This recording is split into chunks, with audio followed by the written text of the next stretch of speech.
তামান্না খাতুনকে মনে আছে?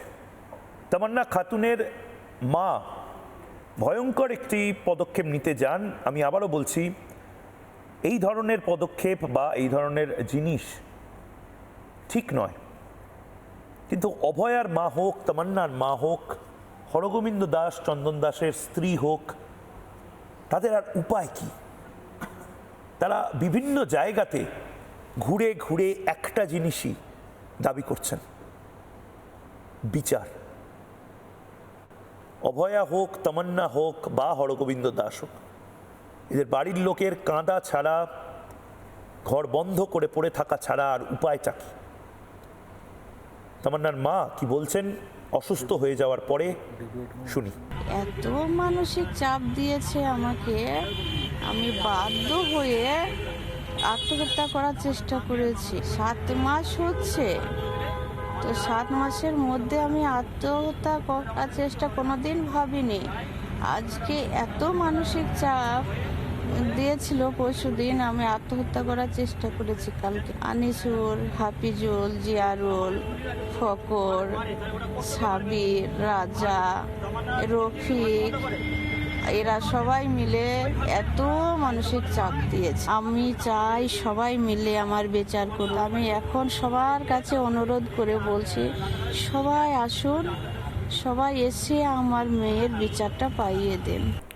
আপনারা এই বাংলার নিজের মেয়ের বক্তব্য শুনলেন। আমি জানি যে যারা সেকুলারজীবী, যারা মাকুলার, তাদের এই ন্যারেটিভটা ভালো লাগেনি, এবং লাগেনি বলে তারা হয়তো তামান্নার মাকে নিয়ে খুব বেশি কথা বলবে না। রিপাবলিক বাংলা প্রথম দিন থেকে তামান্না এবং তামান্নার মায়ের এই কান্না, এই আর্তনাদ দেখিয়ে গেছে। তামান্নার মা প্রথম দিন থেকে বিচার, ইনসাফের কথা বলেছে। কার বিরুদ্ধে? মমতা বন্দ্যোপাধ্যায়ের বিরুদ্ধে। মমতা বন্দ্যোপাধ্যায়, যিনি গোটা রাজ্যে পোস্টার দিয়ে বেড়ান যে তারাই নাকি বাংলার আসল মেয়ে, নিজের মেয়েকে বাংলা চায়। কেন তামান্নাকে বাংলা চায় না? আমরা তো তামান্না নিয়ে কথা বলেছি। তামান্নার বাবা এবং কাকা আজও কলকাতা শহরে আর্তনাদ করছে।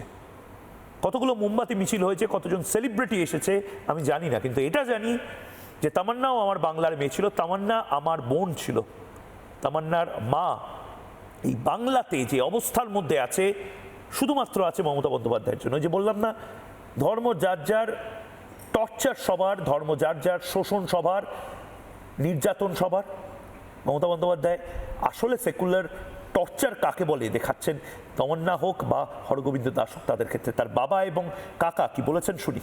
না, পুলিশ ছিল ওখানে, পুলিশ সঙ্গে ছিল। পুলিশ ছাড়ি করলে, পুলিশে বললো যে দুঃখী ভালো আছে, ছাড়ি করিলেন, বুঝলি তো। ওই জন্য মানে পুলিশের সঙ্গে পুলিশের কথাতেই ছাড়টা হয়েছে। ডাক্তারের সিদ্ধান্ত না বা পরিবারের সিদ্ধান্ত হয়নি এটা? না না না না, সম্পূর্ণ পুলিশ। হ্যাঁ, পুলিশে তো কোনো কাজ করছে না। পুলিশকে ফোন করা হয়েছে যে আসামি বাড়িতে আছে, তাহলে আসামি ধরেন।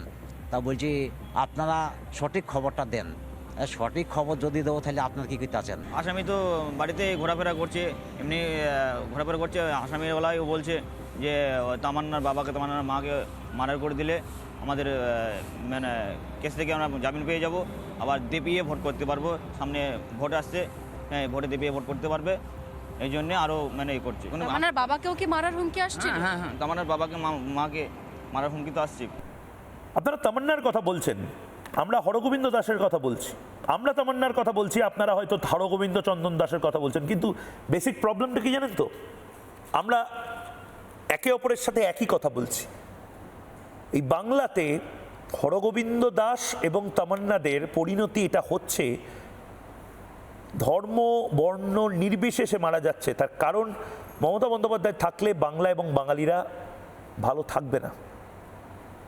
এই যে যার বিরুদ্ধে অমিত শাহ, যার বিরুদ্ধে লাগাতার সেকুলাররা বলে যায় যে অমিত শাহই নাকি মন্দির মসজিদের রাজনীতি করে, প্রধানমন্ত্রী নরেন্দ্র মোদীর বিরুদ্ধে বারবার বলা হয়।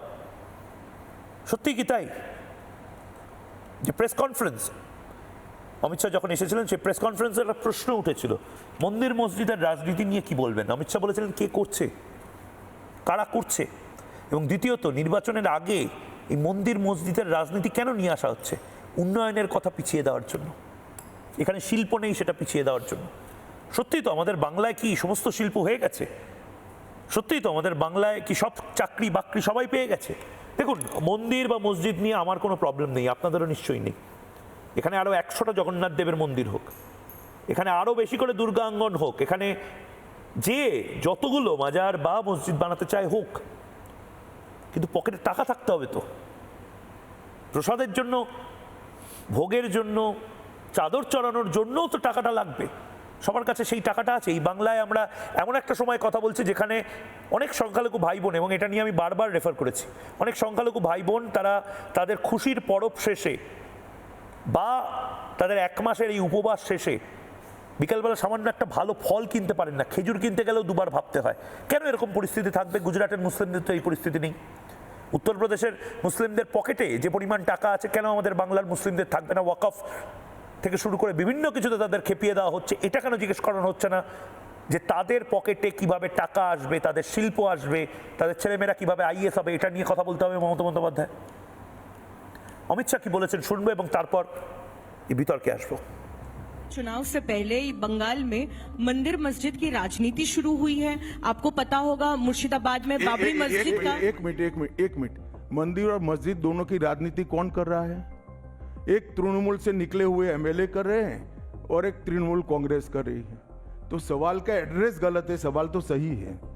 चुनाव के वक्त ये सब करने की परंपरा कितनी उचित है वो बंगाल की जनता को तय करना पड़ेगा, मगर मुद्दा यहाँ तक सीमित नहीं हुआ है।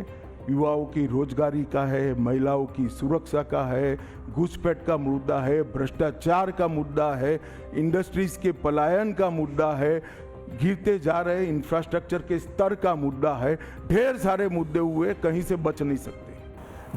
নানা ধরনের কন্টেন্ট দেখার জন্য লাইক করুন, শেয়ার করুন আমাদের ফেসবুক পেজ, সাবস্ক্রাইব করুন আমাদের ইউটিউব চ্যানেল। পাশাপাশি অন্যান্য ব্রেকিং নিউজের জন্য অবশ্যই চোখ রাখুন রিপাবলিক বাংলায়।